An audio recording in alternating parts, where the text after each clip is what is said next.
Bonjour, je suis ravie de vous retrouver aujourd'hui pour ce premier tuto qui va être consacré aux formes de base qui permettent de réaliser des mandalas. La première forme que je vous propose, c'est le cercle. Alors là, j'utilise des petits carreaux pour m'aider à être régulier dans mes cercles. C'est comme ça que je m'entraîne. Bien évidemment, ensuite, lorsque vous êtes en train de créer vos propres mandalas, vous pouvez vous aider d'un compas en fonction de la taille des cercles ou du marquage au crayon à papier que vous avez réalisé. Alors les cercles, effectivement, on peut les faire varier de taille.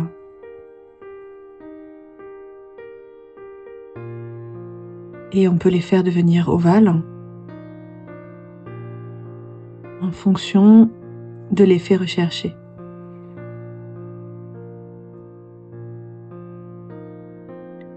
La deuxième forme très utilisée, ce sont les demi-cercles ou les demi-ovales. De la même manière, j'utilise les carreaux pour être régulière. J'aime bien repartir de cet endroit-là, ici, là, pour éviter de faire un double trait qui pourrait ne pas être propre. Je peux varier la hauteur, la largeur, faire quelque chose d'un peu plus serré.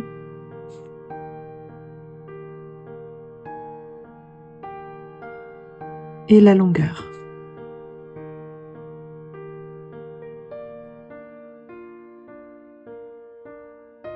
Troisième forme, les triangles.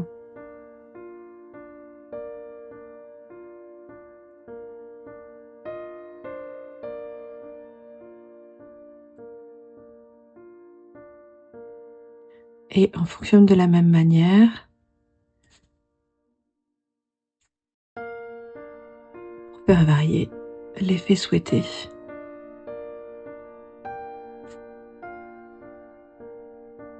On peut aussi les combiner et les superposer. Hop.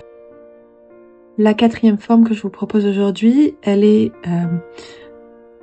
un mixte des formes 2 et 3. On part en demi-cercle, mais on finit en pointe. C'est une forme que j'affectionne particulièrement et que vous retrouverez dans beaucoup de mes mandalas.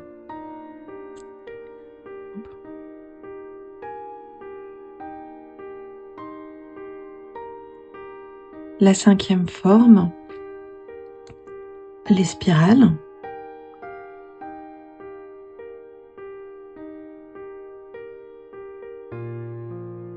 Pour les enchaîner, je vous conseille de repartir de la spirale précédente.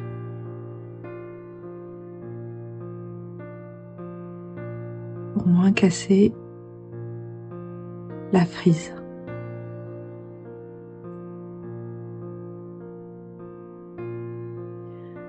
Elles peuvent se faire face.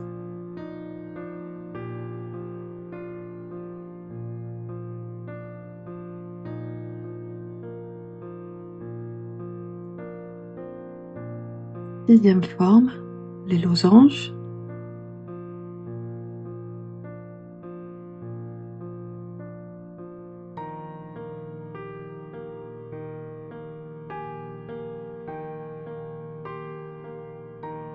Et après, quand on fait des formes plus importantes, ils peuvent se combiner entre eux pour donner des effets comme celui-ci.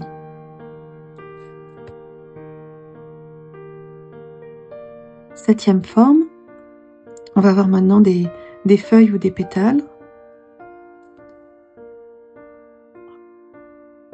Donc là, mes deux bouts sont en pointe. Et il est facile de combiner ces pétales, ces feuilles, pour commencer à faire des fleurs. Par exemple, avec 3 pétales et 2 demi-pétales. Bien évidemment, là aussi, vous pouvez faire varier la taille.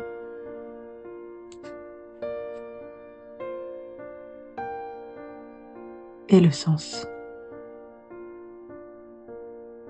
des pétales. Au pétale précédent, j'ai un côté arrondi et un côté en pointe. Là aussi, c'est une très bonne base pour réaliser des fleurs.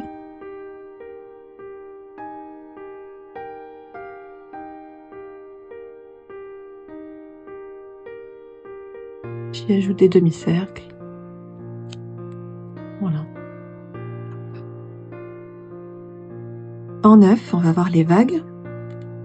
Je pars comme pour ma feuille et au lieu de revenir vers mon point de départ, je reviens vers mon coin en bas à droite, comme ceci.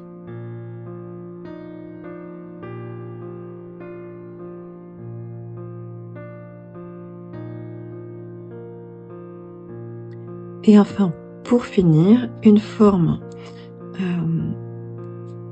que je ne sais pas trop nommer, mais qui ressemble à ça. Vous partez droit, à la verticale, et puis en haut, vous faites une vague. Puis après, vous enchaînez. C'est une forme douce qui remplit beaucoup l'espace.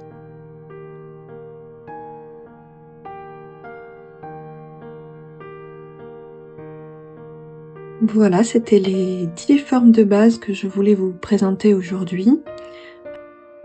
Merci beaucoup d'avoir regardé ce tuto jusqu'au bout. J'espère qu'il vous aura plu. N'hésitez pas à me laisser des commentaires. Et la semaine prochaine, je vous retrouve sur un nouveau tuto qui vous expliquera comment vous pouvez remplir ces formes pour complexifier un peu vos mandalas.